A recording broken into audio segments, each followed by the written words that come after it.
Hey, it's been a long time, but here I am now. I just watched the movie Free Guy, that one with Ryan Reynolds in it. It was a pretty good movie. I have to say, it was pretty good. Um, uh, let's see, thinking of some things to talk about. Um, uh, I do like the acting. It was really good acting, of course. Like, Ryan Reynolds is a really good actor. He's good in a lot of movies. Let's see. I do like the concept of an AI inside a video game as an NPC becoming an independent being that isn't dictated by how the game is. Like, we've had many sort of concepts happen like that in things like YouTube videos and stuff like that, where the NPCs do their own thing and stuff. I think other things kind of touched upon that concept as well. Free Guy, he, like, the earlier parts that show his day-to-day life, it kind of reminded me of The Truman Show a bit. You have this guy who does the exact same thing every single day for his life, and everything's all similar, right down to someone robbing the bank and no one doing anything to stop it.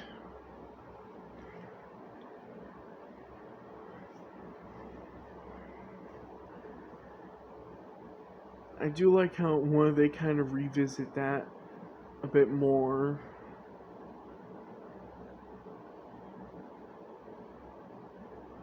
With, like, how the bank heist mission kind of symbolizes a guy becoming more independent, more himself a bit. Kind of symbolizes how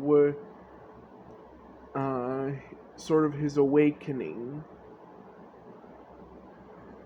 I do think it's a little hard to believe that two people making an indie game somehow created artificial life that can learn and evolve and stuff like that. Like, I don't believe. It's kind of hard to believe that,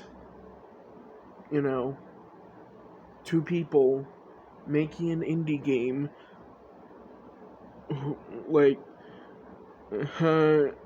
somehow wrote code so advanced that they made an AI that can pass the Turing test.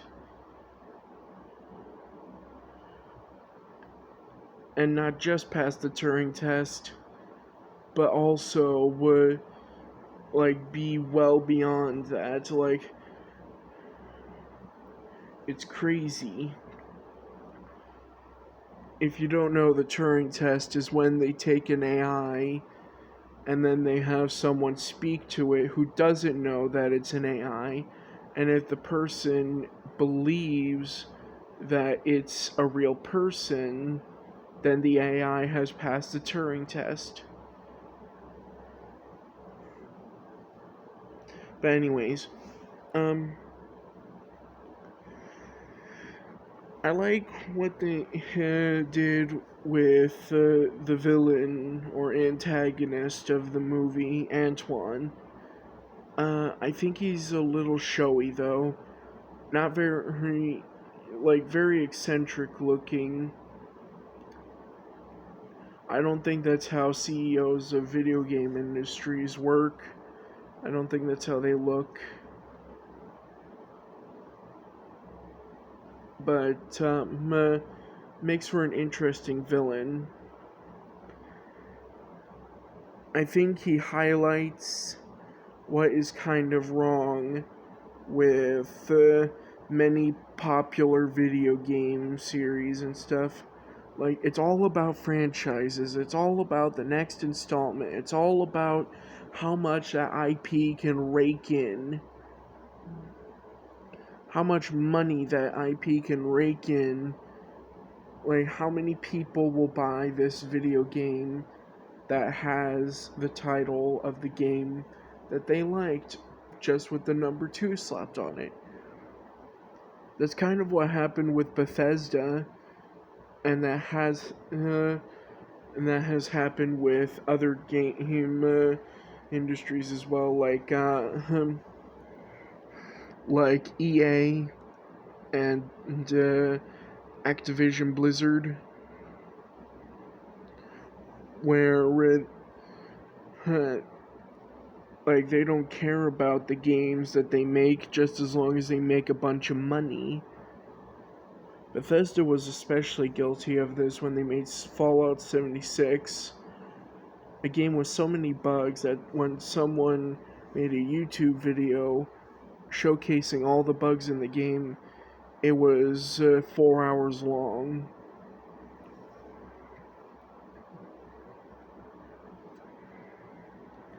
Like,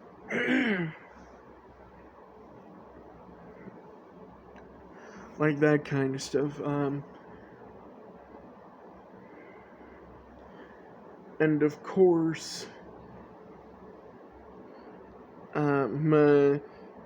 they had that with Antoine being the personification of game companies churning out bad sequel after bad sequel, and they're slowly losing more and more money because of how many people realize that they only made one good game and then thought that they could skimp out and not try when making the rest of the games.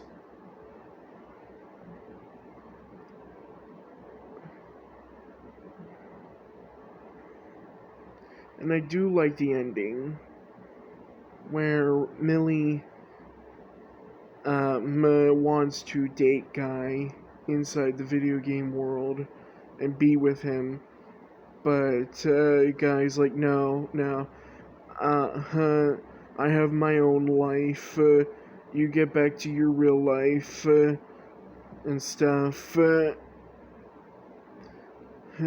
like, that's good. It's good that she realizes that she can't just date an AI and be with an AI as a partner, because that doesn't seem like a healthy relationship. Even if the AI is as smart as a person, as a regular human, and acts like a regular human, and is like a regular human in every way, in terms of the mind. Like, even if that's not a good relationship to be with a fake person. So she dates the coder guy. Forgot his name, but he's the guy who wrote the code for the AI.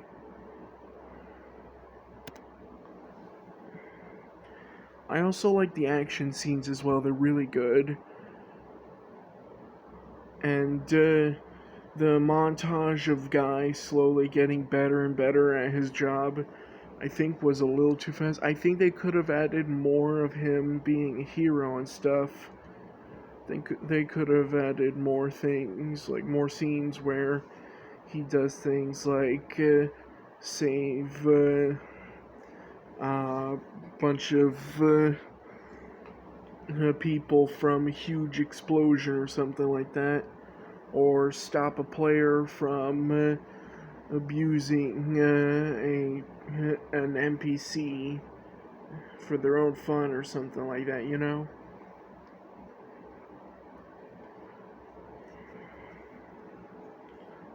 Also, with the YouTuber cameos, the cameos of the many Twitch streamers and YouTubers, those are okay. Makes a lot of sense, you know. YouTube and video games go together very, very, very well. And if something like that, where an NPC goes rogue and starts becoming like independent and thinking for himself, you know, that would definitely be a very popular thing to talk about on YouTube and stuff.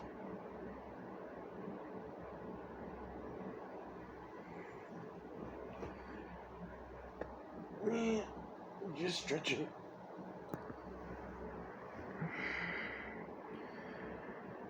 And the scene where a guy fights dude, think they could have had a bit more humor in that.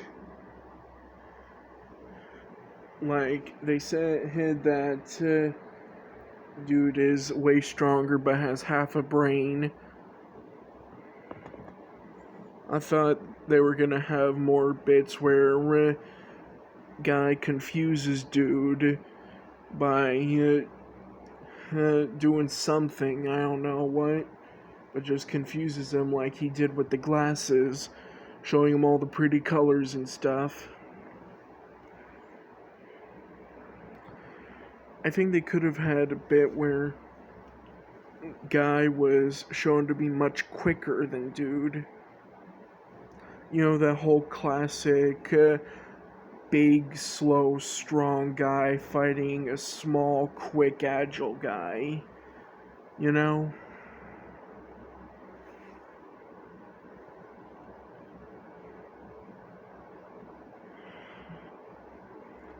He did have some game references. I don't know why they couldn't have made the portal gun look like the freaking portal gun from Portal, though. Why did it have to look like something else, you know? They could have made it look exactly like the portal gun. But no, they had to make the portal gun look different.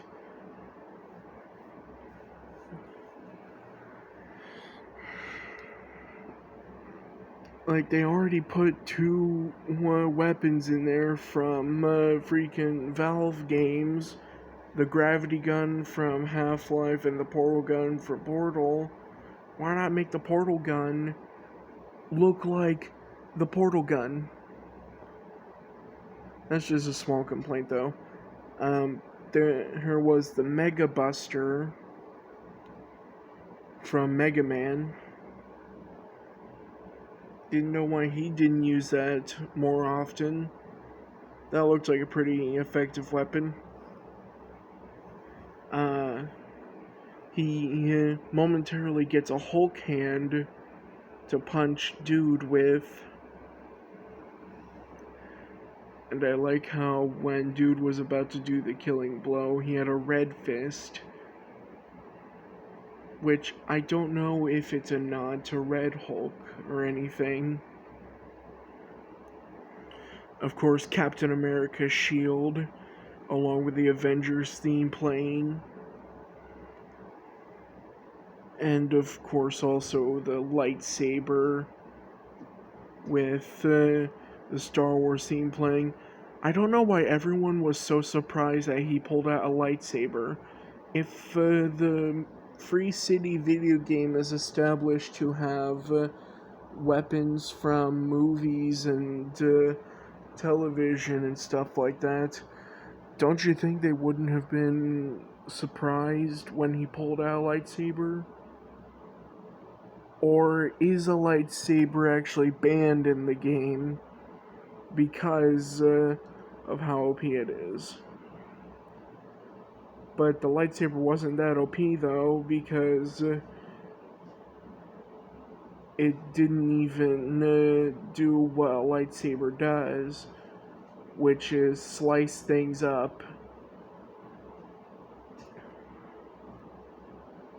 So I don't know why everyone's so excited about the lightsaber.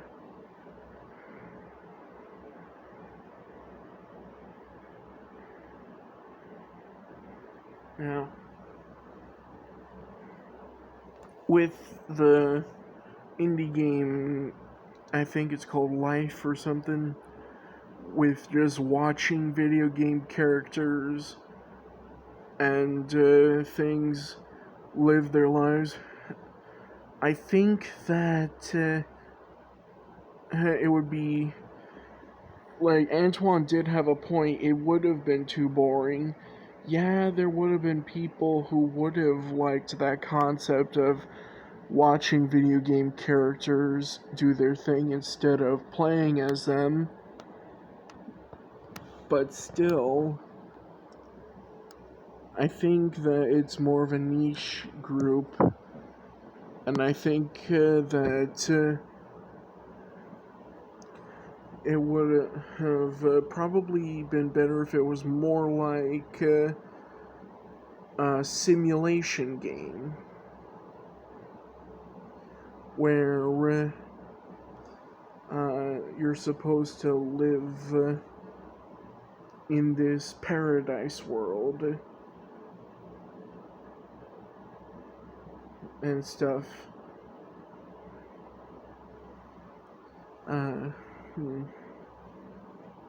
Maybe something like The Sims, where you get to create your own house and characters and stuff. And yeah, The Sims is popular. Are they insinuating that the game is like The Sims because you watch people live their lives instead of hurting the NPCs? Because The Sims is a bit more complex than that. Yeah, I guess that's a gist.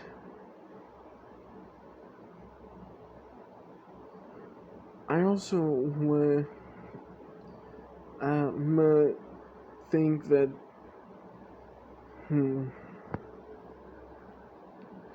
the game Free City did have a lot of parallels to GTA.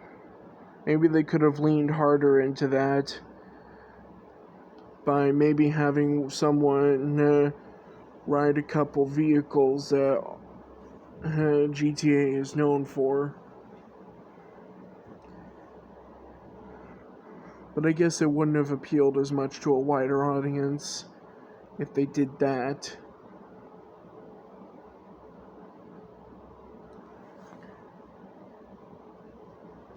I do also like how when it takes place in the game, everything looks like how it does in real life. But when it shows an outside perspective of the game, it looks like a video game.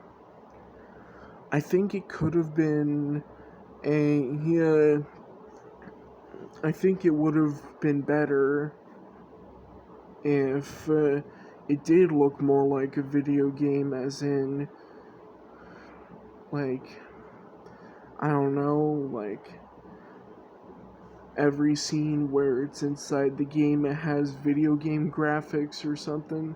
Looks like an in-game cutscene, like a pre-rendered cutscene or something like that. That would have been funny. But now that's okay. So I should probably wrap this up. It's pushing like 20 minutes now, and you're probably really tired listening to me talk about this movie for 20 minutes. Like, geez, I could have condensed this down into like 4 minutes or something. Dang, I ramble a lot. I don't know why. And I talk so slow. But anyways, Free Guy, say it's around,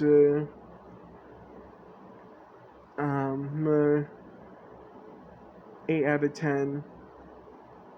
It's not perfect, but it is very enjoyable and fun. And I recommend it a lot.